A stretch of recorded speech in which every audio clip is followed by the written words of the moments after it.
Hello दोस्तों, मैं रुस्तम अली। दोस्तों,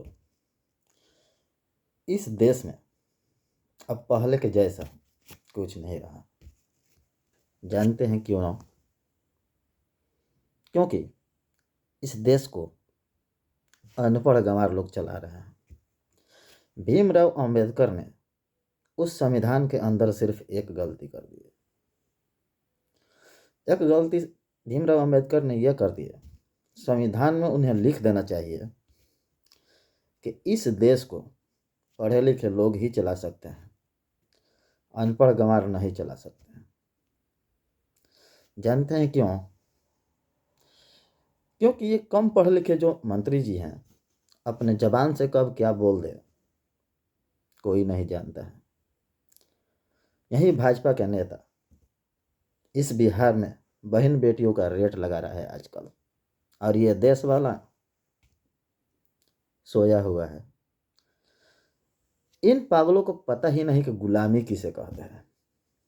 क्योंकि जिस टाइम अंग्रेज आए थे इस देश में, उस टाइम में बहुत ऐसे भारतीय थे जिन्हें गुलामी का मतलब पता ही नहीं था।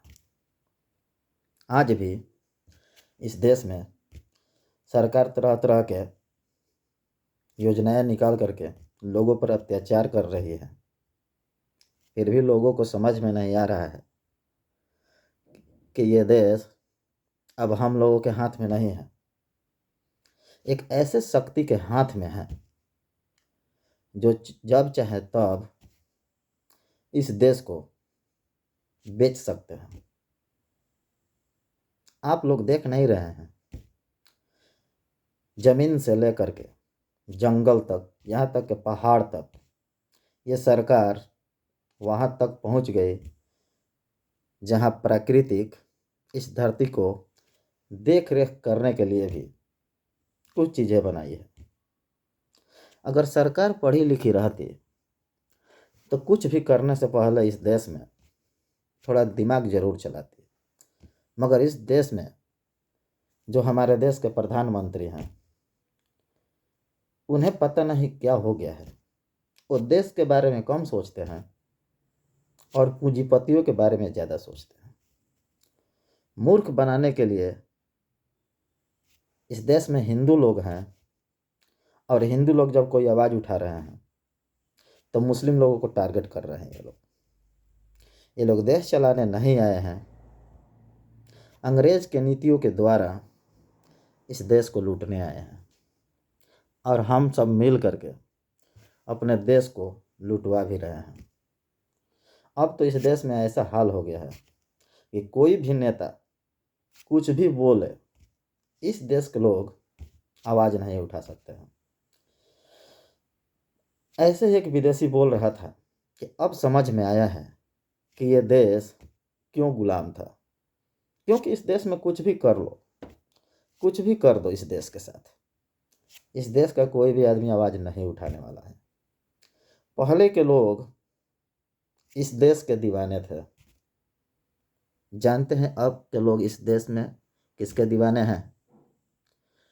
इस देश को लूटने वाले जो व्यक्ति हैं, उन्हीं के दीवाने हैं इस देश के लोग। ये लोग एक तरफ देशभक्ति दिखाते हैं और दूसरे तरफ इसी देश को लूटवाते भी हैं। ये कौन सा देशभक्ति है? ये देशभक्ति नहीं, ये अंधभक्ति है। अंधभक्ति कि इस देश में नेताजी लोग कुछ भी कर रहे हैं, इस देश के लोगों को बहुत अच्छा लग रहा है। यही है देश वाले जो कोरोना के टाइम पे ताली और थाली बजा रहे थे। जो लोग मर गए थे, उन्हीं लोगों का ये लोग जश्न मना रहे थे। इतना फालतू है ये देश वाले। मेरे अपने हिसाब से इस देश में रहने वाले इस देश के लिए कुछ नहीं कर सकते। जानते हैं क्यों नहीं कर सकते हैं? इस देश के लिए कोई आवाज़ उठाता है ना, किसी के भी जरिए, चाहे वो मोबाइल के जरिए हो या चाहे कुछ किसी भी चीज़ के जरिए हो, ये लोग सिर्फ मोबाइल में क्या देखते हैं? मनोरंजन। उसके आगे कुछ नहीं देखते हैं। देश में क्या हो रहा है, देश के साथ ये लोग नेता लोग क्या कर रहे हैं, इन लोगों को उससे कोई मतलब ही नहीं है। जानते हैं क्यों? क्योंकि इन लोगों के दिल और दिमाग में एक ही बात चल रहा है, अपना पेट है भरता, अब भाड़ में जाए जानता। यह नीति के साथ इस देश के लोग चल रहे हैं। इस देश को हमारे देश के प्रधानमंत्री बेच भी देंगे ना, तो ये देश वाले कुछ नहीं कर सकते हैं इस देश के लिए। जानते हैं क्यों? क्योंकि इन चूतियों को बताना पड़ेगा कि देश कैसे गुलाम हुआ है। तरह तरह के लोगों पर अत्याचार हो रहा है, तो जिन लोगों पर अत्याचार हो रहा है उन लोगों का तो आंख खुल रहा है, मगर जिनके साथ अत्याचार नहीं हो रहा है उन लोगों का ये जो आंख है ना, बंद है, बंद। आंख खोलिए देश के लिए। अगर आप लोग देश के लिए आवाज़ नहीं उठाएंगे और दिल और दिमाग में एक ही बात सोचते रहेंगे कि हमारे साथ ये सरकार कुछ नहीं कर रही है, तो याद रखिएगा सबके साथ ये सरकार कर रही है। फिर से सिलेंडर का दाम बढ़ गया। एक तरफ सरकार जीएसटी घटाती है लोगों को चुतिया बनाने के लिए, और दूसरी तरफ उसी सामान का दाम भी बढ़ा देती है। ये भी लोगों को दिखाई नहीं दे रहा है। इस देश में रहने वाले, इस देश के खाने वाले जानते हैं किसको बर्बाद कर रहे हैं? किसानों को बर्बाद कर रहे हैं। यह सरकार रूस से गेहूं खरीदना चाहता है,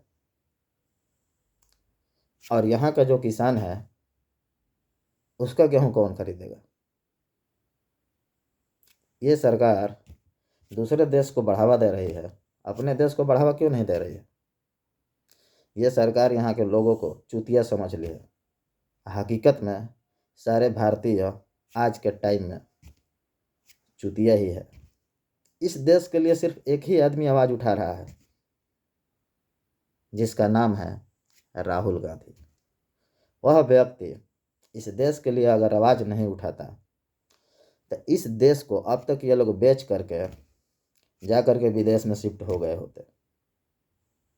बहुत ऐसे लोग इस देश को छोड़ करके विदेश में जा करके बस जा रहे हैं, पूंजीपति लोग। तो क्या इस देश में खाली भिखारी लोग रहेंगे? ये सरकार इस देश को किस तरफ लेकर के जा रही है, किसी को पता है? ये सरकार इस देश को नेपाल और बांग्लादेश से भी नीचे ले करके जा रही है, और किसी को भी इसका खबर नहीं। सब भेड़ है, सब इस देश में खाली सो रहे हैं। देशभक्त बनो, देशभक्त, अंधभक्त मत बनो, नहीं तो ये देश बर्बाद हो जाएगा। अगर मेरा बात सही लगे आप लोगों को तो वीडियो को लाइक करें, शेयर करें और सब्सक्राइब करें, और वीडियो को सपोर्ट करें। अगर आप लोग आवाज़ नहीं उठा पा रहे हैं तो जो आवाज़ उठा रहा है उसका सपोर्ट ज़रूर करें आप लोग, ताकि ये वीडियो दूर तक जाए और लोगों के कानों तक सुनाई दे।